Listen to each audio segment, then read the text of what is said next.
Right, sorry.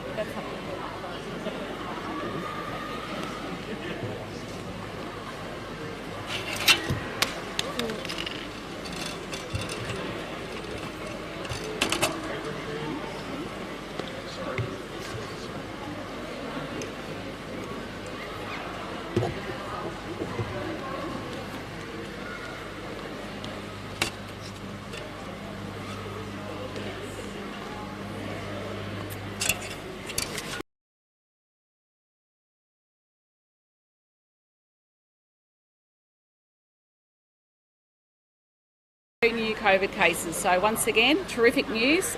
Well done, Queensland. And we've had 9,572 total samples over the past 24 hours. So please remember, if you have any symptoms, please stay at home and go and get tested. So today we're opening a brand new high school, Baringa State Secondary College. And I'm pleased to be joined by Minister Grace and local member for Caloundra, Jason Hunt.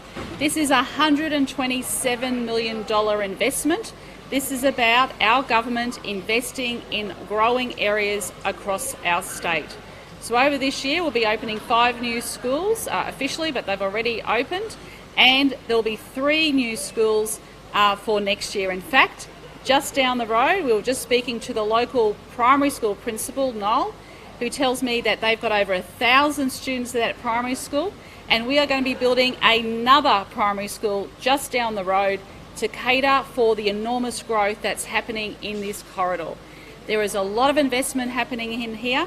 Later, Minister Bailey will be inspecting with the local member the Bells Creek upgrade as well. That's going really well. Once again, making commuting a lot better for residents living in this growing community. So it was wonderful to see. We've got over 200 students here of the Year 7s and Year 8s, and of course there'll be more students coming as the year progresses and as the school continues to grow. And of course over 380 people working on this local site. So one of the best jobs I have is going in and seeing our educational facilities, seeing our students, our teachers, and of course talking to the parents who are living in these fast-growing communities to once again show our support, how important education is. Education changes lives, and it's a Labor government that is always investing in education. So I'll hand over to Minister Grace and then Jason, and then we're happy to talk about any other issues. Thanks. It is very exciting to be here this morning with the Premier and local member Jason Hunt to open the Baringa State Secondary College. Can I join the Premier in congratulating Foundation Principal Matt Sampson and all the team, the teacher aides, the assistant principals, everyone that's been able to open the doors to the 203 students that walked through on day 1 in 2021. It really is an outstanding school. When the Premier and I stood here last time, this was a shed, and it is now a wonderful multi-purpose facility incorporating performing arts and sports and anything that the school wishes to do in these facilities. These are state-of-the-art, world-class facilities, a $127 million plus investment, and we've invested in Baringa State School, which is now nearly at capacity, and it's great to be opening the 2022 school down the road at Caloundra South, which will be a further $75 million investment. The investment in this part of Queensland on the Sunshine Coast by the Palaszczuk Labor government will be well and truly close to $600 million since we were elected in 2015. And that demonstrates our commitment to education, our commitment to facilitate the growth in students that are in these wonderful parts of Queensland and to facilitate world-class facilities. It's an honour to be Education Minister here today. I know there's excitement in the air from the students, and it's wonderful to officially have opened the Baringa State Secondary College, one of 5 schools that opened their doors in 2021. I know Jason Hunt is very enthusiastic. I'm sure he'd love to say a few words. Thank you, Minister.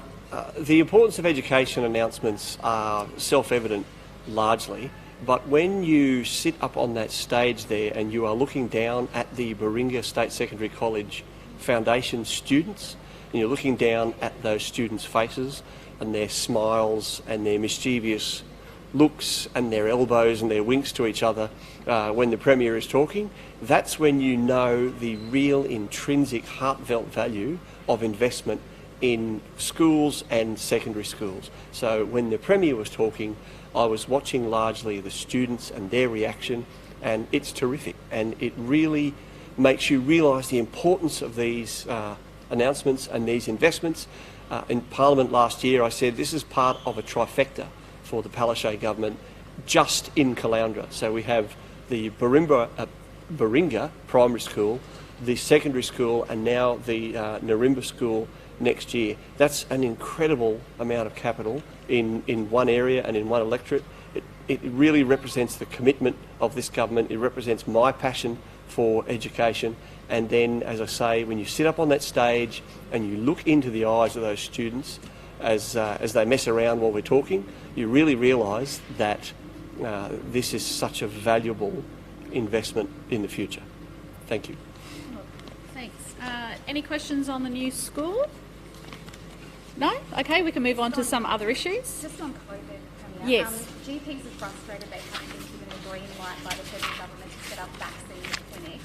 Should the federal government hurry up and let them do it? Look, in relation to the rollout, as we spoke yesterday, we are still waiting on the supply. So the first vaccines can be administered on Monday on the Gold Coast.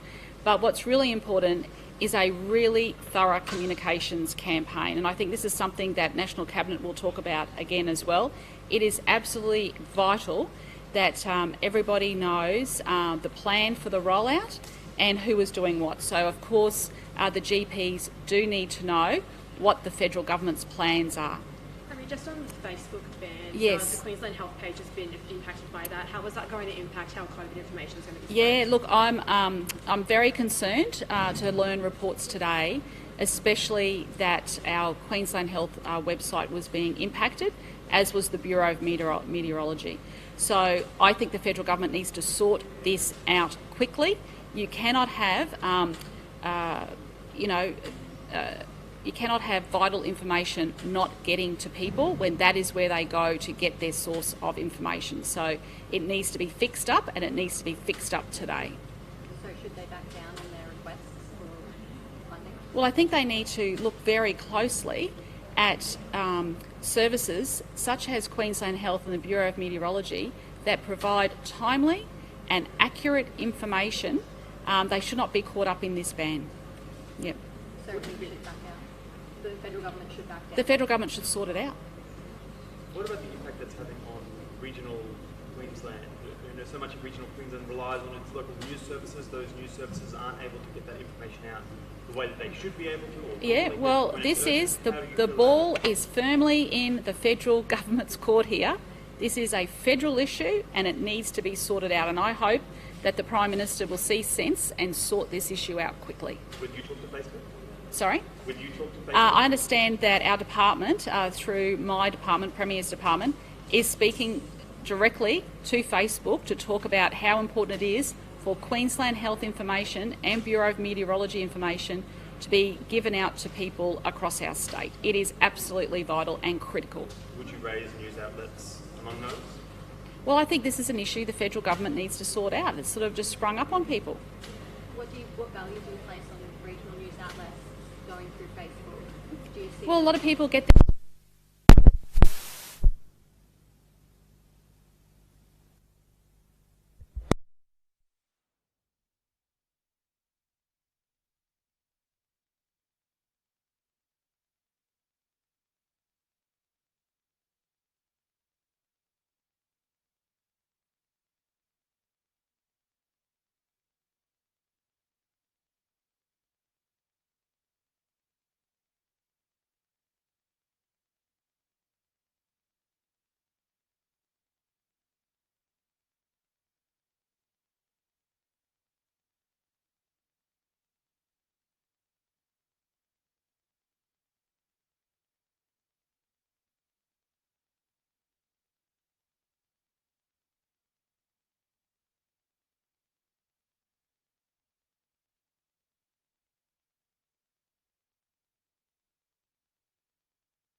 Yeah, look, I'll get back to you, but we have put through our COVID support packages. We put extra money into supports for people who are experiencing or going through issues of mental health, and it is a big issue. It's a big issue for our community.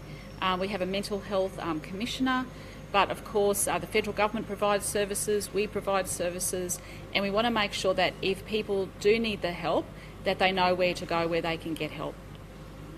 Okay. Thanks, everyone. I just have a question for them. Yeah, sure. If that's Sure. okay.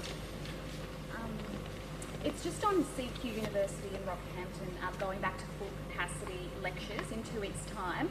How good is it or exciting to have students, getting back to normal in regional Queensland? With a child that's at university down south, I think it's very exciting. I think students are looking forward to going back into the lecture theatres. I know the Chief Health Officer has made a declaration that is able to be done. I think it's great news, and I think the students will thoroughly enjoy collaborating together once again in a lecture theatre environment, and I think a lot of them are looking forward to doing exactly that. So it's good news for Queensland.